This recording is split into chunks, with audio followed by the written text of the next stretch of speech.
Assalamualaikum warahmatullahi wabarakatuh. Bismillahirrahmanirrahim. Alhamdulillahi rabbil alamin. Wassalatu wassalamu ala ashrafil anbiya'i wal mursalin wa ala alihi wa sahbihi ajma'in. Alhamdulillah, marilah sama-sama kita panjatkan kesyukuran kepada Allah Subhanahu wa taala kerana dengan limpah kurnianya kita dapat meneruskan lagi pengajian kita, pengajian secara maya ini. Jadi saya mengharapkan semoga anak-anak pelajar berada di rumah dalam keadaan sihat walafiat hendaknya. Dan kita akan meneruskan lagi pengajian kita dalam bahagian Al-Quran, iaitu Hifzul Quran. InsyaAllah pada kali ini kita akan membaca surah Al-Adiyat.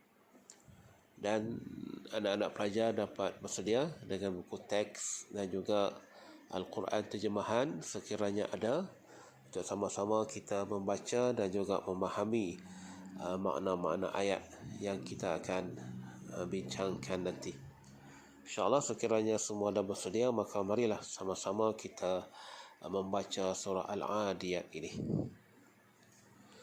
أعوذ بالله من الشيطان الرجيم بسم الله الرحمن الرحيم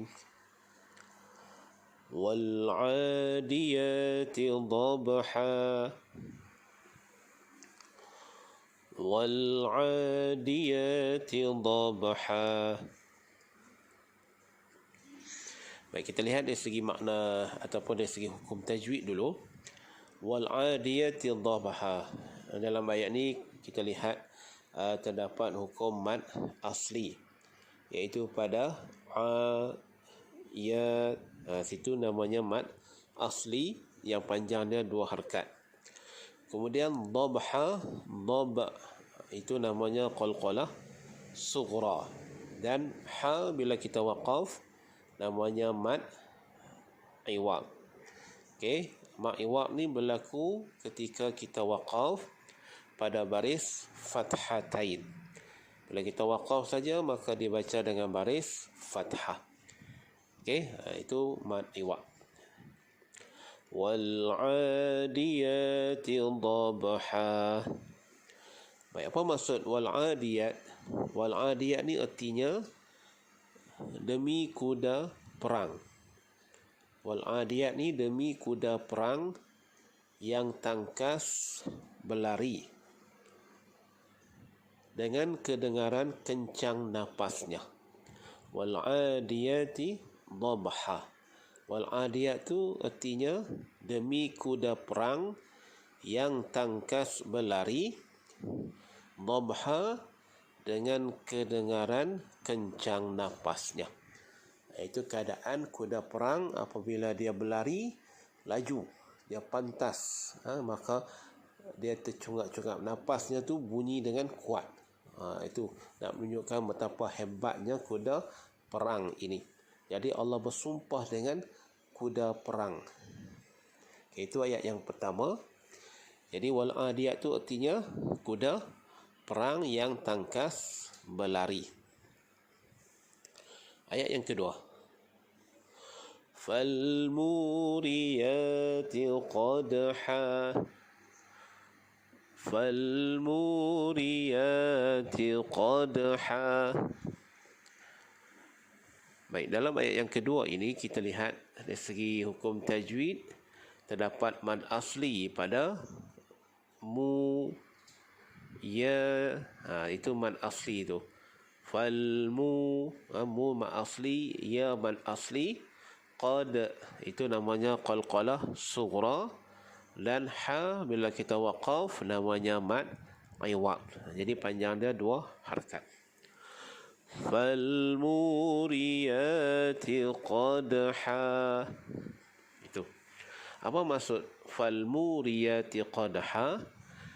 Keadaan kuda perang tadi ini, iaitu falmuriyati qadha, serta mencetuskan api dari telapak kakinya. Jadi bila dia berlari kencang tu, tapak kaki dia tu seolah macam mengeluarkan api ataupun asap. Nak menunjukkan betapa lajunya kuda perang itu berlari. Okey, itu keadaan kuda perang. Ayat yang ketiga, فالمغيرات صبحا فالمغيرات صبحا.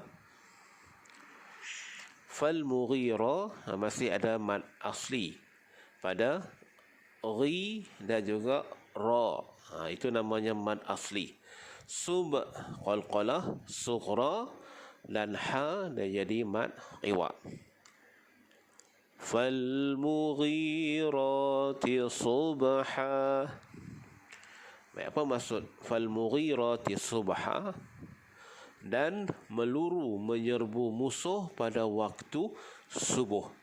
Jadi kuda perang tadi ni yang tangkas berlari, yang seolah-olah tapak kakinya itu mengeluarkan api, menyerang musuh pada waktu subuh. Okey, subha tu artinya waktu subuh. Fal mughira tu artinya meluru menyerbu musuh pada waktu subuh. Okay, yang keempat, fa'asarna bihi naq'a. Fa'asarna bihi naq'a. Baik, dalam ayat ni kita lihat pada bihi tu. Okay, bihi tu kalau lihat ada huruf ha.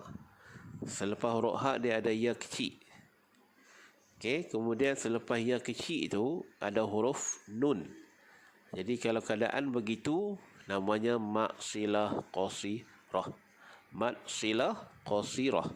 Okay, jadi maksilah qasirah ini panjangnya 2 harkat sahaja. Fa'asarna, ra tu dibaca tebal. Fa'asarna bihi naq'a. Okay, naq'a. Jadi itu namanya qalqalah sughra. Qalqalah sughra. Dan kita waqaf dengan a tu dia jadi mad iwa. Okey. Fa'asarna bihi naq'a. Baik, apa maksud fa'asarna bihi naq'a? Iaitu sehingga menghamburkan debu pada waktu itu. Bila dia menyerang musuh pada waktu subuh itu, menyebabkan debu-debu yang berada di kawasan itu berhamburan. Betapa lajunya kuda perang itu berlari menyerang musuh. Ayat yang kelima, fawasawtuna bihi jam'a. Fawasawtuna bihi jam'a. Okay, fawasawtuna bihi, sawtuna. Sawtuna situ dia jadi qalqalah sughra. Okay, fawasawtuna bagi dia melantun. Kemudian bihi sama macam di atas, namanya maksilah qasirah. Jam'a. Okay, jam'a kita lihat pada mim mati. Kalau lihat pada mim itu di atasnya ada sukun. Kalau nampak ada sukun di atas, apa maksudnya? Mim yang di atasnya ada sukun, hukumnya izhar syafawi. Okay, dan kita waqaf dengan 2 harkat. Itu namanya mad iwa. Fawasawtuna bihi jam'a. Apa maksudnya?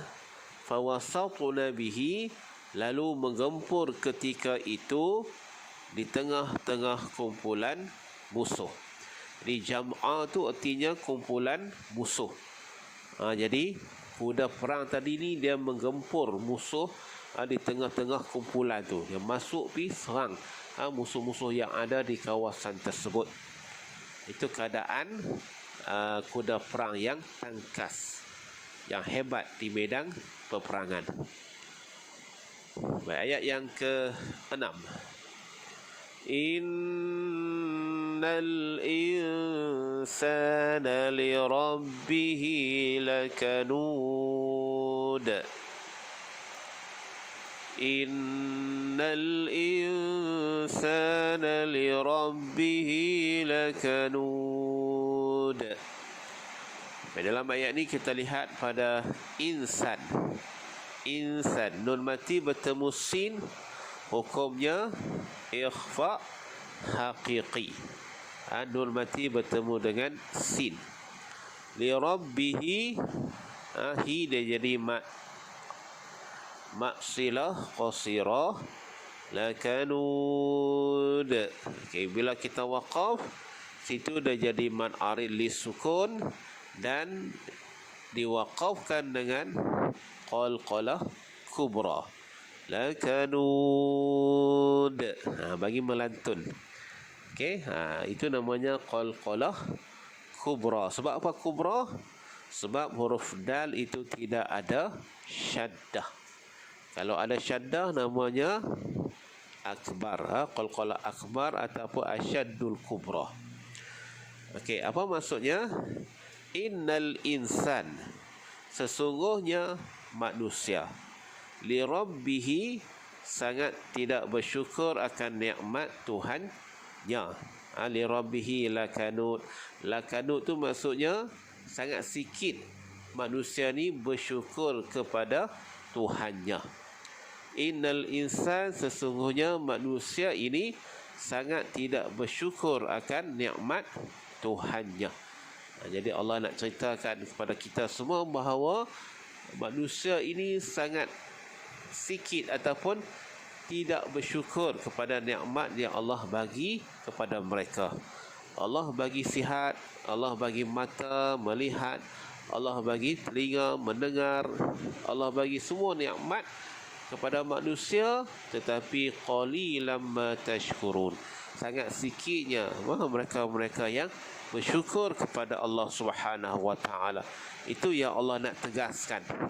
Mula-mula Allah cerita pada kita tentang kuda perang yang tangkas berlari menuju ke medan musuh, sehingga berterbangan debu-debu yang ada di sekeliling kawasan tersebut.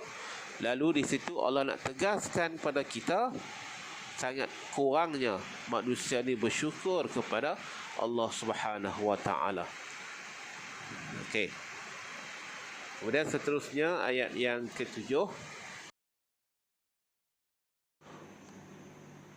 Wa innahu ala zalika lashahid. Wa innahu ala zalika lashahid. Dalam ayat yang ke-7 ini, wa innahu ala, kita tengok pada huruf ha, yang mana selepas ha itu ada waw kecil, dan selepas waw itu terdapat huruf ain yang bukan huruf hamzah, namanya maksilah qasirah. Jadi panjang maksilah qasirah ni dua harakat. Ala zalika la syahid, la syahid. Baik, kita waqaf itu hid, dan jadi hukum mad arid li sukun. Dan kita waqaf pada huruf dal itu dengan qalqalah kubra. Sebab apa qalqalah kubra? Sebab huruf dal tidak ada syaddah. Sekiranya ada syaddah, maka namanya qalqalah akbar. Wa innahu ala zalika lashahid. Apa maksudnya? Wa innahu ala zalika, dan sesungguhnya ia dengan bawaannya menerangkan dengan jelas keadaan yang demikian. La syahid maksudnya keadaan yang demikian. Wa innahu ala zalika la syahid, dan sesungguhnya ia dengan bawaannya menerangkan dengan jelas keadaan yang demikian. Itu maksud bagi ayat yang ke-7. Wa innahu, dan sesungguhnya, lihubbil khairi, ia melampau sangat sayangkan hartanya. Okey, yang ke-9. Afala ya'lamu idza bu'thira ma fil qubur. Afala ya'lamu idza bu'thira ma fil qubur. Dalam ayat ni, afala ya'lamu idza bu'thira ma fil qubur. Okey, bila kita waqaf sama juga dia jadi hukum mad arid li sukun. Cuma bila waqaf tu, ra tu kita baca dengan tebal. Afala ya'lamu idza bu'thira ma fil qubur. Jadi panjang ma'arid li sukun ni 24 atau 6 harakat, dan di hujungnya kita waqaf dengan ra yang dibaca tebal. Okey, apa maksud dia? Afala ya'lam, patutkah ia bersikap demikian? Afala ya'lam ni, tidakkah ia mengetahui bagaimana keadaan idza bu'thira, ketika dibongkarkan, ma fil qubur, segala yang ada dalam kubur. Afala ya'lam maksudnya tidakkah ia mengetahui, idza bu'thira, ketika dibongkarkan, ma fil qubur, segala yang ada di dalam kubur. Okey, itu yang ke-9. Ayat yang ke-10. Wa hussila ma fis sudur.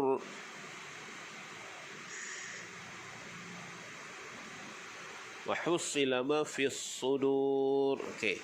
Dalam ayat ni kita lihat pada waqaf juga, iaitu sudur, macam kubur juga, kubur, sudur. Jadi namanya mad arid li sukun, dan kita waqaf dengan ra yang dibaca tebal.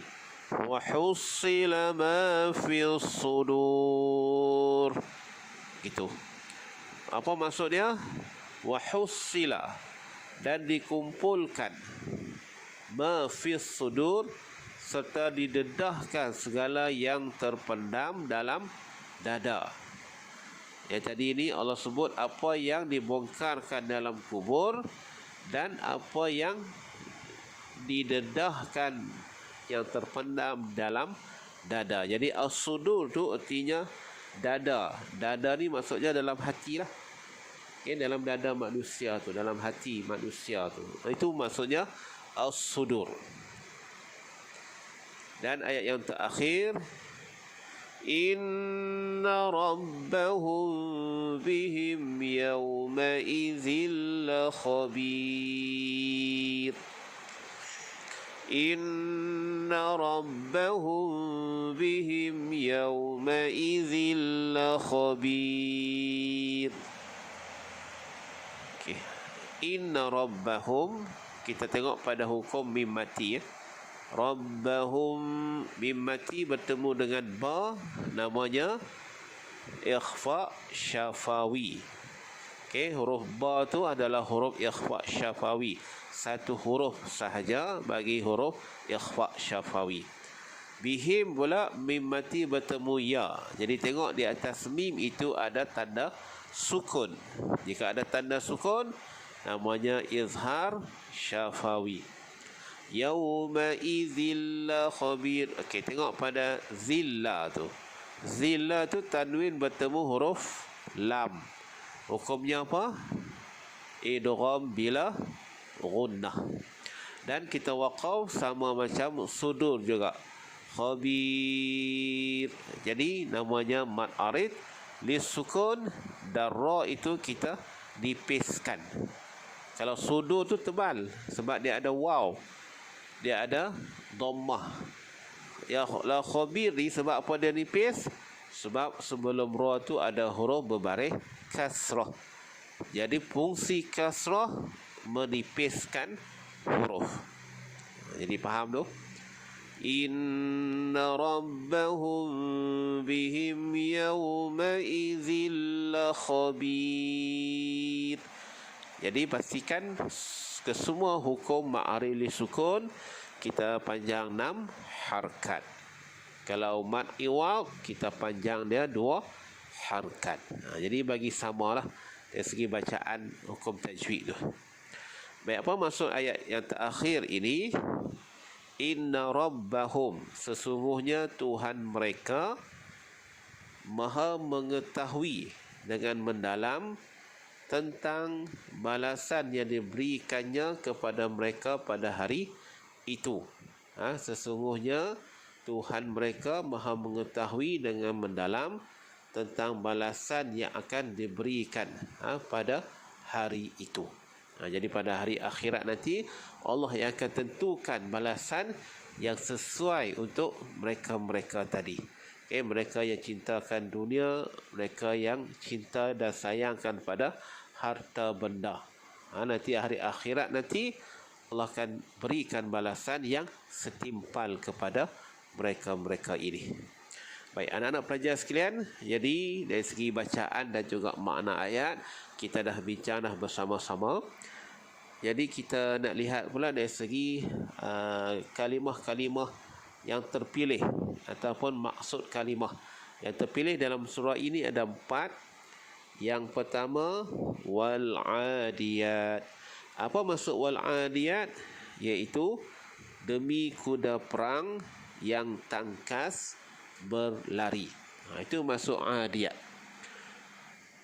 Yang kedua, la syahid. Apa maksud la syahid?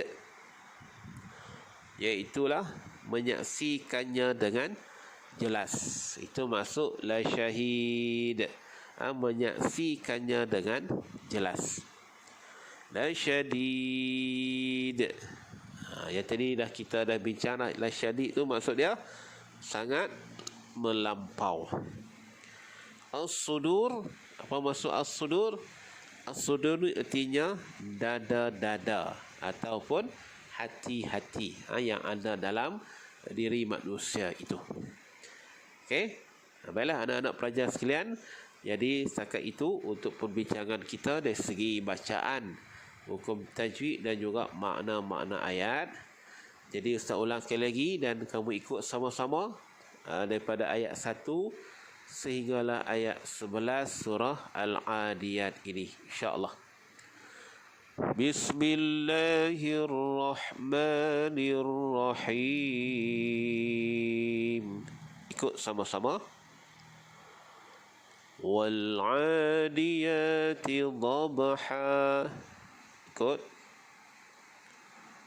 Fal-muriyati qadha. Ikut. Fal-mughirati subha. فأثرن به نقعا فوسطن به جمعا إن الإنسان لربه لكنود وإنه على ذلك لشهيد وإنه لحب الخير لشديد